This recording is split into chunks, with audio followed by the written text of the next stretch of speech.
Heto guys, no, may bago akong ipapanood sa inyo na bagong mga witness at eto mismo, no, etong mismong gas station owner. Nakausap niya mismo, no, etong driver nitong si Yusek DPWH Catalina, no, bago siya mamatay dyan sa Cannon Road. So nagtataka itong gas station owner, yan, habang in-interview siya, no? Dito nagtataka siya kung bakit nga hindi binalikan nitong driver etong kanyang amo na si Yusek Catalina. At magtataka din kayo guys kasi etong dalawa pang mga witnesses na nakakita umano sa mga ginagawa nitong driver. So dito nakita nila na nakikita nila yung ginagawa ng driver at eto yung gas station owner na witness na to, inisip niya na kaya pala hindi to binalikan itong si Yusek Catalina dahil nakatulog na di umano itong driver niya. Isipin nyo guys, iniwan ng driver etong si Yusek Catalina diyan sa may Cannon Road, dun sa inuupuan niyang bato, dun mismo sa gilid ng bangin. At yung kanyang sasakyan ay nandyan lang banda sa may gas station at nakapark. So hindi kagayuan, no? Bakit hindi kaya binantayan na lang ng driver itong kanyang amo imbis na matulog nga daw, no? So sabi nakatulog daw, baka nakatulog. Ewan ko kung totoong nakatulog, ha? So nagkwento itong mga to, itong tatlong witnesses na to, no, ng kanilang mga nasaksihan dito sa Cannon Road, itong pagkakita nila sa driver at dito sa Yusek, no.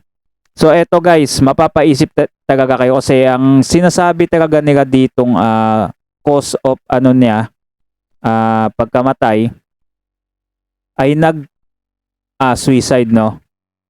So sabi nila suicide daw ito. Tumagon, no. Ayon din kay John Vic is tumagon talaga etong si Yusek Catalina. Isipin nyo guys, no, tatagong ka sa ganong kataas, pagbagsak mo, talagang hindi ka talaga bubuhayin, hindi ka sasantuhin. Sa depressed to guys, tingin ko talaga sa depressed at ayaw na niyang problemahin pa ito, kaya napaisip na laman talaga siya na ganitong gawin. Ito, panoodin natin guys yung video. Pa siya ng sigarilyo. Nagtambay lang talaga siya dyan. Nagtambay lang siya dyan sa bandarian na iniintay siguro yung oras kung kailan babalikan yung si Ma'am Cabral. Personal na nakaharap ni Arnolfo Milo si Ricardo Hernandez, driver ni dating Department of Public Works and Highways Yusek Catalina Cabral, ilang oras bagong nangyaring insidente noong December 18. Si Mang Arnulfo ang may-ari ng gas station malapit sa bahagi ng Cannon Road sa Tuba, Benguet kung saan huling nakita si Cabral. Ayon sa mga residenteng nakasaksi dito sa bahaging ito ng Cannon Road, nakaparada ang sasakyan ng driver ni former DPWH Undersecretary Maria Catalina Cabral. At kung titignan mula sa pwesto ko kung saan ako nakatayo ngayon, malinaw na tanaw ang konkretong harang na yon, ang lugar kung saan sinasabing umupo si Undersecretary Cabral bago mangyari ang insidente. So ayan guys, no. Napakalapit lang naman yung nagpark, kung saan nagpark etong sasakyan ng driver ni Yusek, no. Kitang-kita niya mismo doon si Yusek kung may gagawin mang hindi maganda, kung tumagon man, kung nakatutok ka sa kanya, no, nakabantay ka. Siyempre, kapag ganun, mapapaisip ka nung bakit biglang nagpaiwan to o gustong magpahangin o gustong umupo doon to sa tabi pa ng bangin. Siyempre, ang isip mo nun talaga, silipin siya, wag mong iaris yung paningin mo sa kanya kasi baka may di magandang gawin kasi nasa gilid ng bangin eh. Matik yun, mapapaisip ka nun, baka biglang tumagon to, lalo na sa problema niya dito sa flood control, di ba? Na na-issue siya doon, nadamay o napasari. Dapat doon pala naisip na yun ng driver. Actually, hindi naman siya naggasolina rito talaga. Nag-standby lang siya. Kung makikita nyo, Pwede niyong i-video mula rito sa paradaan niya, nagparada dun sa bandaron.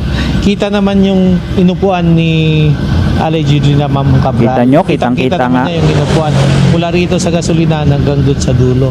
Kasunod ng balitang pagpapakamatay ng dating DPWH official, binalikan ni Mang Arnolfo ang naging encounter kay Hernandez. Kanya, naging palaisipan sa kanya kung bakit hindi agad binalikan ng driver ang dating opisyal gayong iniwan niya itong walang kasama. Biruin Yun mo? ang tanong ko sa kanya, bakit hindi niya binalikan? Walang kasama? Actually, ako lang naman, para sa akin, siguro nakatulog siya. O, yan. Kasi matagal din siya daw dun sa sasakyan. Yung nakapansin kay tatay sa kabila, na nakataas pa yung paa, parang nakatulog na. So confirm nga no, nagkwento din tong nakasaksi na nakatulog nga talaga itong si driver. Kaya hindi niya napuntahan o nabantayan ito si Yusek, no. Kaya natuloy yung pagpapakamatay tuloy nito ni Yusek kasi wala nakakita eh. Tapos nagugat na lang itong driver, siguro pagkagising niya, wala na yung amo niya. Nasaan na to? Aga naman silipin niya sa bangin. Napakataas no. Syempre, hindi niya basta-basta may isip yun. Baka inisip nito, baka pumunta lang siya kung saan, di ba? Ilang oras kasi dismissal ng mga estudyante doon sa baba. Lumabas lang yung driver. Nakita ko lang dito sa sabi, nasilip ako dito. Sinilip ko dito. Baka ganun lang. Baka pagod yun. Ayon naman kay Aramay Ginangan, bumili lang naman aniya si Hernandez sa kanilang tindahan at ordinaryo lamang naman ang ikinikilos ito. Bumili lang po tapos umalis na rin. Ganun lang po. Isang stick lang po. Makisindi lang po tapos umalis na rin po. Sa salaysay naman ni Ben Faustino, sa kanya mismo nagtanong si Hernandez Ito. at hinahanap nito ang iniwan niyang amo sa lugar. Nung nakaupo ako dyan sa kurbada, mga ganitong oras, may huminto. Tapos, nagtanong, meron ka bang nakitang babaeng dumaan dito? Sabi ko, wala naman. Tapos sabi niya, nakaparada ako doon sa bandaron, sa baba. Bakit biglang nawala yung babaeng kasama ko? Sabi. Tapos sabi ko, baka meron kayong tampuan. Wala naman, sabi naman niya. Samantala, Kakaiba yun, may tampuan na. So ito guys no, confirm na yon na nung nagtanong itong driver na to, dun sa lalaki na yun, kung nakita niya ba yung babae na may dumaan ba. Confirm na yun guys, nandun na yun sa baba si Yusek no. Kumbaga nandun na siya sa baba sa mga batuhan. So tapos na yung niya, pagpapakamatay niya dun. Hindi lang alam ng driver kasi naghahanap pa siya eh. Kumbaga nagtatanong-tanong siya at yun, naispatan niya yung si Manong, natanong niya doon kung may nakita. Kaya lang, wala may sagot si Manong, kaya wala siyang nakuhang magandang sagot. dumami ngayon ang nag-oosyoso sa lugar kung saan nangyari ang insidente. Trending to. Kunyari, magpapagas yung mga motor o mga sasakyan, pagtatanong lang kung saang banda nahulog si Ma'am Cabral. Curious lang, tinignan ko kung gaano kalalim. Pag ganyan kasi kalalim, eventually sigurado mortality rate ko mataas. Nauna nang nagpahayag si Interior Secretary John Vic Rimulya na walang foul play sa pagkamatay ni Cabral at mayroon anya itong seryosong intensyon na kitlin ang sariling buhay batay sa lumabas na resulta ng inisyal na investigasyon. Ganun pa man, sinabi ng Philippine National Police na kailangan pa ring hintayin ang resulta ng pagsusuri sa mga ebidensya bago magbigay ng konkretong konklusyon sa insidente. So ayan, so hinihintay pa din nila yung pag-imbestiga dun sa mga ebidensya. Kasi ginigit talaga ni DILG dito na talagang nagpatiwakag talaga to si Yusek Catalina, no? Dahil nga sa stress siguro na din. No? Kaya lang, kawawa talaga. Mabuti na lang at hindi nadamay yung driver, no? At siya, clear. So sa ngayon, clear. Baka may iba pang mga latest news dyan guys, no? Makuha natin. So i-upload na lang natin sa ating dito.